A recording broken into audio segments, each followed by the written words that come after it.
ಇದೇ ಚಿಕ್ಕನಹಳ್ಳಿ ಟೌನ್ ಮಲಾಶಿ ಬಡಾವಣೆಯಲ್ಲಿ ನಾವು ವಾಸ ಇರೋದು. ನಾನು ಕೇಬಲ್ ನೆಟ್ವರ್ಕಲ್ಲಿ ಕೆಲಸ ಮಾಡ್ತಾಯಿದ್ದೆ.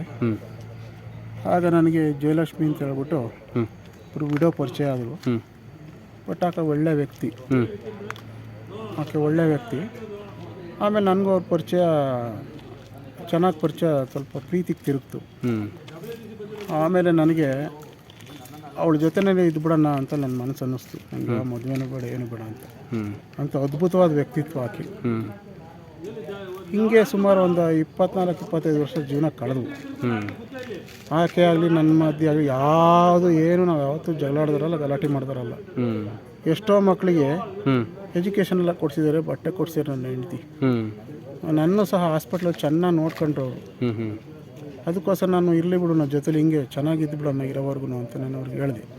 ಹಂಗೆ ಇದ್ದು ಆಮೇಲೆ ಆಯಿತು. ಸ್ವಲ್ಪ ದಿವಸ ಹೋದ್ಮೇಲೆ ಆಸ್ತಿಗೆ ಯಾರು ಇದು ಮಾಡಿದ್ಬಿಡು, ನಾನು ಹೆಂಗೋ ನೋಡ್ಕೊತೀನಿ ಅಂತ ಕಳಿಸ್ಬಿಟ್ರು. ನಾನು ಅಷ್ಟೊತ್ತಲ್ಲಿ ವಾಪಸ್ ಬಂದೆ. ಹಂಗೆ ನಮ್ಮ ಮನೆಯಲ್ಲಿ ನಮ್ಮ ಅಮ್ಮರ ಮೇಲೆ ಇದ್ದೆ. ನನ್ನ ಬರೋಳು, ನನ್ನ ಹೆಂಡತಿ ಮಾತಾಡ್ಸ್ಕೊಂಡು ಹೋಗೋಳು. ಪಾಪ ತಿಂಡಿ ಮಾಡಿದ್ರೆ, ಊಟ ಮಾಡಿದ್ರೆ ಎಲ್ಲ ನನಗೆ ತಂದು ಕೊಡ್ತಿದ್ದು. ಅದ್ಭುತವಾದ ವ್ಯಕ್ತಿತ್ವ. ಒಟ್ಟು ನೀವು 8 ತಿಂಗಳ ಜೊತೆಲಿ ಇರಲಿಲ್ಲ? ಆದ್ರೆ ನಾನು ಚೆನ್ನಾಗಿ ನೋಡ್ಕೊಳ್ತಿದ್ದು ನನ್ನ ಹೆಂಡತಿ. ಈಗ ನಿಮ್ಗೆ ಈ ಥರ ಆಗಿದೆ ಅಂತ ಯಾವಾಗ ಗೊತ್ತಾಯ್ತು ವಿಷಯ? ನಾನೇನು ಮಾಡಿದೆ, ನೆನ್ನೆ ರಾತ್ರಿ ನನ್ನ ಹೆಂಡತಿ ಫೋನ್ ಮಾಡಿದ್ದು. ಜಾತ್ರೆಗೆ ಬರ್ತಿದ್ದೀವಿ, ಸೀಟ್ ಇಟ್ಕೊಳಪ್ಪ ಅಂತ 8:15. ನಾನು ಹೋಗಿ ನೋಡಿದೆ, ಸೀಟ್ ಇರಲಿಲ್ಲ. ಬಿಡು, ಎಲ್ಲ ನಿಂತ್ಕೊಂಡು ನೋಡ್ಕೊಂಡು ಹೋಗ್ತಾರೆ ಅಂತ ಹೇಳ್ಬಿಟ್ಟು ನಾನೇ ಮಾಡಿದೆ, ಸುಮ್ಮನೆ ಆದೆ. ಮತ್ತು ಬೆಳಗಿನ ಜಾವ 6:30-7 ಗಂಟೆ ಅನಿಸುತ್ತೆ ಫೋನ್ ಬಂತು ನನಗೆ. ಯಾರು ಫೋನ್ ಮಾಡಿದ್ದು ಅಂತಂದರೆ ಅವ್ರ ಚಿಕ್ಕಮ್ಮನ ಮಗ ಮಾಡ್ದ. ನನ್ನ ಅಕ್ಕ ಸತ್ತೋಗ್ಬಿಟ್ಟಿದ್ದೆ. ನಾನು ನನ್ನ ತಮ್ಮ ಇಬ್ಬರು ಹೋದ್ವು. ಅಲ್ಲಿ ಹೋದರೆ ಅವರು ಅರ್ಜೆಂಟಲ್ಲಿ ತಗೊಂಡು ಹೋಗ್ತಿದ್ರು ಅಣ್ಣನ. ಅಟ್ಲೀಸ್ಟ್ ಅವ್ರು ನನಗೆ ಫೋನು ಮಾಡಲಿಲ್ಲ. ಹಿಂಗಾಗೈತೆ. 25 ವರ್ಷದ ಜೀವನ ಕೊಟ್ಟಿದ್ದೆ.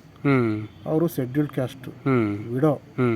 ಅವ್ರಿಗೆ ಮನೆ ಬಾಡಿಗೆನೇ ಕೊಡಲ್ಲ, ಅಂಥವ್ರಿಗೆ ನಾನು ಜೀವನ ಕೊಟ್ಟಿದ್ದೆ. ಹಿಂಗಾದಾಗ ನಾನೇನು ಮಾಡಿದೆ, ಸ್ಟೇಷನಿಗೆ ಹೋಗಿ ಒಂದು ಕಂಪ್ಲೇಂಟ್ ಕೊಟ್ಟೆ. ಸುಮಾರು ಬೆಳಗ್ಗೆ 10 ಗಂಟೆ 10:30 ಅನಿಸುತ್ತೆ. ನಾನೇ ಕಂಪ್ಲೇಂಟ್ ಕೊಟ್ಟೆ. ಯಾಕೋ ನನಗೆ ಅನುಮಾನ ಬರ್ತಾ ಇದೆ, ಇದು ಸಾವು ಅಂತ ಹೇಳ್ಬಿಟ್ಟು. ಅದೀಗ ಎನ್ಕ್ವೈರಿನಲ್ಲಿದೆ. ದಯವಿಟ್ಟು ನನಗೆ ನ್ಯಾಯ ಕೊಡಿಸಿ. ಯಾಕೆಂದರೆ ಒಬ್ಬ SC ಹುಡುಗ ನಾನು ಜೀವನ ಕೊಟ್ಟಿದ್ದೀನಿ. ಅದು ನಾನು ತಪ್ಪೋ ಸರಿನೋ ನಮ್ಮ ಜನನೇ ಅದನ್ನು ಡಿಸೈಡ್ ಮಾಡಿ. ದಯವಿಟ್ಟು ನಿಮ್ಮ ಪರವಾಗಿ ಬನ್ನಿ. ಓಕೆ. ಅಂದರೆ ದತ್ತು ತಗೊಂಡು ಅವನ ಹೆಸರು ಚಂದು ಅಂತ, ಈಗ ಚನ್ನಕೇಶವ ಅಂತ ಕರೀತಾರೆ, ಚಂದ್ರು ಅಂತ. ತಗೊಂಡು ಒಳ್ಳೆ ಹುಡುಗ ಅಂತ ನಾನು ಅಂದ್ಕೊಂಡಿದ್ದೆ. ಜೊತೆಗೆ ಅವರ ತಂಗಿನೂ ಮನೆಗೆ ಬಂದರು, ಇಲ್ಲಿಗೇನೆ. ಆಕೆಗೇನೋ ಕೆಲಸ ಇಲ್ದಂಗೆ ಆಯಿತು ಅಂತ ತುಮಕೂರು ಇಲ್ಲೇ ಬಂದರು. ಇಲ್ಲ ಜೊತೆಲಿದ್ವು, ಎಲ್ಲ ಜೊತೆಲಿದ್ವು. ಆಕೆ ಮಗಳನ್ನೂ ನಾನು ಚೆನ್ನಾಗಿ ನೋಡ್ಕೊಂಡೆ. ಆಕೆ SSLC ಹೆಚ್ಚು ಕಡಿಮೆ 95% ತೆಗೆದು. ನಾನೇ ಅದು ತೆಗ್ಸಿದ್ದೀನಿ ಅಂತ ಹೇಳಲ್ಲ, ಬಟ್ ಚೆನ್ನಾಗಿ ನೋಡ್ಕೊಂಡೆ ಮಗುನ. ನಾನು ಅವ್ರದ್ದಾಗಲಿ ನನಗೇನಾರ ದುಡ್ಡು ಮಾಡಿಕೊಡಮ್ಮ, ನನಗೇನಾರ ಸೆಕ್ಯೂರಿಟಿ ಮಾಡಮ್ಮ ಅಂತ ನಾನು ಯಾವತ್ತೂ ಕೇಳಿರಲಿಲ್ಲ. ಯಾಕೆಂತ ಅಂಥ ಒಳ್ಳೆ ಮನಸ್ಸು ನಾನು ನೆನ್ತಿದ್ದು, ಅಂಡರ್ಸ್ಟ್ಯಾಂಡಿಂಗಲ್ಲಿದ್ದು. ಆಮೇಲೆ ಏನಾಯಿತು, ಈಗ ಒಂದು 7-8 ತಿಂಗಳು ಮುಂಚೆ ಚಂದು ನೈಟು ನಾನು ಚೆನ್ನಾಗಿ ಹೊಡೆದ್ಬಿಟ್ಟ. ನನಗೆ ಚೆನ್ನಾಗಿ ಹೊಡೆದ. ಯಾವ ವಿಚಾರವಾಗಿ? ನಾನು ಅದೇ ಹಿಂಗೆ ಕೇಳ್ತೀನಿ ಅಂತ ಸುಮ್ಮನೆ ಹೊಡೆದ. ನೈಟು 8:30 ಆಗಿತ್ತು ಅನಿಸುತ್ತೆ, ಚೆನ್ನಾಗಿ ಹೊಡೆದ.